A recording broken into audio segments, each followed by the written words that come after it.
Sekarang Pak Fuad Bawazir. Terima kasih Pak Karni. Saya jadi ingat pada ILC 24 Maret yang lalu, kok masih ke bawah kemari, yaitu ini masih school of thought aja ini dalam menghadapi COVID-19 ini, yaitu ada yang school of thought-nya itu mau cara cepat, ini yang mungkin kalau istilah dulu siapa itu Bu Erlina, ya udahlah pain sekarang tapi sebentar tapi gain, selesai gitu loh. Ada ya juga yang cara lebih soft, lambat, kayak physical distancing, PSBB dan seterusnya.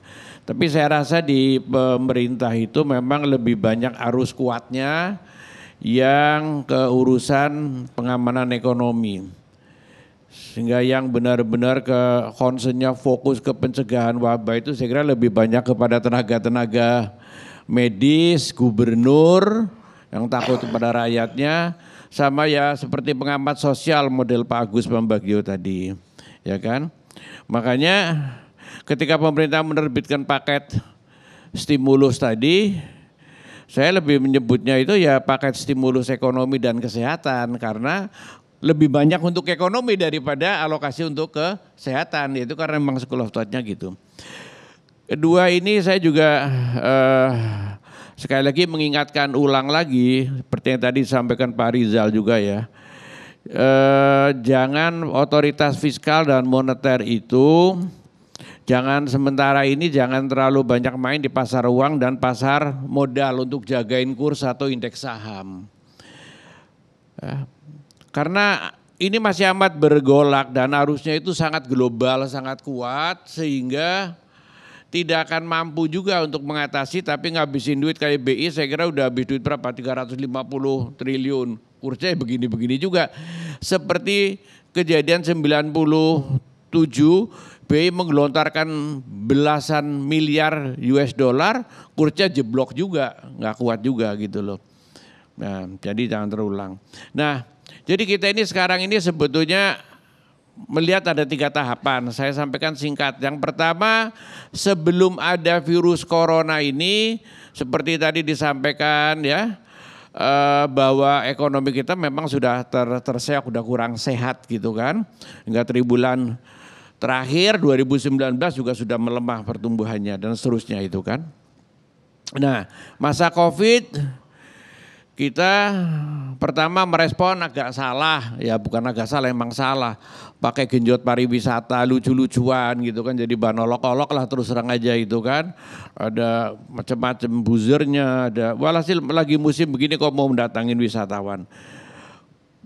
Stimulus kedua barangkali mencoba menyenangkan pengusaha dengan fasilitas keringanan PPh, pajak penghasilan. Tapi ya kurang begitu manfaat atau efektif juga, karena ya orang lagi pada rugi, lagi pada PHK ya, udahlah nggak akan bisa bayar juga. Nah, baru yang saya katakan tadi sekarang ini yang namanya paket stimulus yang dibarengi dengan apa namanya Perpu tadi. Ada yang dibarengi dengan Perpu adalah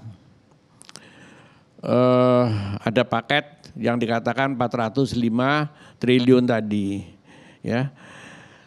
Cuman memang paketnya ini sendiri atau perpunya ini sendiri sebetulnya ya kita udah tahu banjir kritik, banjir gugatan ya, karena sangat kontroversial sekali gitu kan. Mulai alasan kebal hukum, alasan hak anggaran yang diambil, ataupun ini sebetulnya omnibus law juga ini loh. Kecil-kecilan atau gimana itu omnibus. Jadi akan banyak masalah. Maksudnya kalau perpunya itu cerdas saja cukup aja mengatakan yang langsung, sederhana. Satu, defisit, karena itu ada Undang-Undang Nomor 17 Keuangan Negara, boleh dari 3%. Kedua, mengatakan boleh beli dari BI, boleh beli dari pasar perdana surat utang negara. Titik 2 itu aja, selanjutnya itu nggak akan ada masalah gitu loh, bisa diselesaikan. Tapi karena terlalu banyak mau nitip macam-macam, akhirnya jadi bahan gugatan macam-macam. Cuman pertanyaannya tadi dicoba diulas, tapi saya kira tidak mengulas.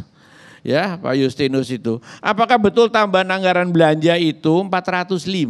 Bagi saya yang namanya stimulus itu adalah on top tambahan dari anggaran belanja negara. Saya mengacu kepada APBN perubahan. Kalau cuma geser-geser itu ya seperti dibilang Pak Rizal, pakai anggaran perubahan-perubahan aja sampai dulu sampai 4 kali, 3 kali nggak apa-apa gitu anggaran perubahan itu.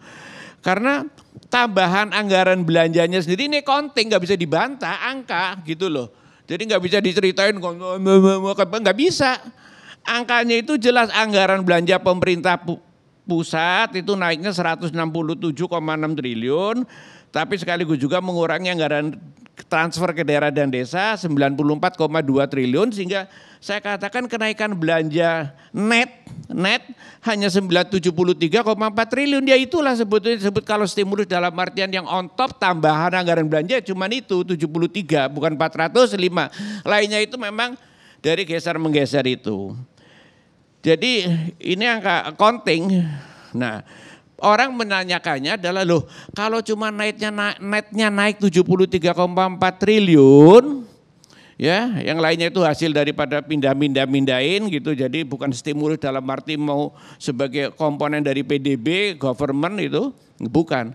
Tapi pertanyaannya orang kalau cuma 73, sebetulnya ini untuk memperkuat bahwa itu cuma 73. Kenapa defisitnya dari 307,2 triliun menjadi 852,9 triliun. Alias melonjak defisitnya 545,7 triliun. Kan kita harus bisa jelaskan 54, ini dari mana 545,7 triliun? Kok bengkaknya tambahan defisit? Kalau net belanjanya cuma naik 73,4, ini nggak bisa dibantah, ini konting. Kecuali goblok banget kalau nggak ngerti kontingnya gitu loh. Nah, kok bisa naik anggaran belanja segitu? Ternyata saya lihat ya, nggak salah, tapi saya cuma menjelaskan di kontingnya bahwa penerimaan negara itu yang tadinya 2.233 triliun, memang sekarang dianggarkan menjadi targetnya 1.760,9 triliun alias turun 472 triliun. Nah itulah 472 triliun anjloknya penerimaan negara ditambah 73,4 tadi menjadi tambahan defisit sehingga menjadi 545,7 triliun. Itu. Sehingga apakah cukup? Menurut saya juga, saya tidak percaya itu anggaran 73 tambahan itu akan cukup untuk mengcover masalah wabah, masalah recovery ekonomi dan sebagainya itu. Itu ya. Jadi defisit naik itu sekali lagi 545,7 triliun tadi itu terdiri dari stimulus yaitu naiknya anggaran belanja negara cuma 73,4 triliun. Lainnya untuk menutup turunnya penerimaan negara 472,3 triliun sehingga defisit tambahnya 545,7 triliun. Ini yang tidak banyak difahami oleh publik gitu. Jadi itu pun saya masih meragukan apakah betul penerimaan negara akan turun hanya 472,3 triliun, itu pun saya ragu akan turunnya segitu. Karena apa? Ini asumsinya adalah tadi kalau dari angka 2233 triliun menjadi 1760,9 triliun itu diasumsikan targetnya hanya akan tercapai 79, persisnya 78,8 triliun. Saya bulatin aja 79%. Nah, ngelihat penerimaan pajak 3 bulan pertama adalah cuman 14,7%. Artinya sebulan rata-rata 4,9%. Kalau ini saya anggap aja udah gangguan ini nggak ada, bisa bertahan aja dari Januari, Februari, Maret yang rata-rata sekian 4,9 bisa bertahan sampai Desember. Penerimaan negara itu kan cuma dari pajak, saya anggap yang lain akan sejajar dengan itu karena pajak itu utamanya 58,8%. Sedangkan tadi diestimasi masih akan 78,8, jadi masih ada beda 20%. Jadi kita antisipasi akan ada 20% lagi nih nanti kemungkinan tambahan defisit. Nah, kalau ada masalahnya lebih berat daripada sekedar yang kita tahu, kemudian bagaimana pasca? Ya pasca itu harus dimulai dari sekarang, pasca pandemiknya itu bagaimana gitu loh, ngatasi ini. Ya, kita ingat Krismon 9798 yang akhirnya karena salah pengelolaan yang ada adalah memberikan kerugian negara yang amat besar, sementara keuntungan ekstra kepada para pihak tertentu swasta yang disebut dengan BLB dan sebagainya pada kaya, ketawa, sampahnya dibuang ke negara. Dia pada senang-senang, pesta akhirnya bisa beli lagi, recovery-nya berapa Pak Rizal? Dulu 23%. Nah, ini hati-hati. Karena apa? Itu adalah pekerjaan yang harus kita antisipasi sekarang. Para politisi birokrat dan para pengusaha yang tidak sehat, dulu itu terus terang aja yang menggiring terbentuknya BPPN, Badan Penyihatan Perbankan Nasional. Ya pada zaman itu terus terang ya politisi birokratnya ya memang terbatas, masih Golkar lah praktis yang pegang kan, politisi birokratnya. Dan pengusahanya pada saat itu siapa? Ya dikenal dengan istilah konglomerat zaman itu, tapi terutama yang punya bank, yang merangkap bankir gitu kan. Nah, kerugian negara 98 itu antara lain apa? Utang, dan kita banyak kehilangan BUMN. Dulu semua bank punya negara, semen punya negara, hampir semuanya sekarang udah punya swasta sebagian atau hilang lepas. Nah, ini apakah akan terulang? Bukan tidak mungkin. Sekarang ini argumentasi yang lelet tadi penyelesaiannya berlarut-larut itu, dengan menggunakan argumentasi pemulihan ekonomi pasca pandemik, ya, yang harus dilaksanakan, saya setuju. Tapi jangan sampai anasir-anasir ini, kekuatan-kekuatan ini, ya, akan mengulang sukses. Sukses apa? Sukses tanda petik nih, mendulang atau ngerjain perampokan kepada negara zaman kayak zaman dulu 97-98. Diulangi lagi nih, wah ini udah sukses, sudah enak nih para politisi yang birokrat kerja sama-sama pengusaha ngatur siasat-siasat, bentuk lagi semacam BPPN, rampok lagi ini peluang gitu kan, nggak concern kepada urusan yang lain. Jangan sampai ini terulang lagi, karena terus terang aja bagi mereka itu banyak yang melihatnya kok, ini peluang ini serupa sama dengan kejadian 97-98, peluang bisnis ada alasan. Karena setiap ada krisis biasanya begitu. Dulu 97-98 BLBI, krisis ekonomi global Bank Senturi.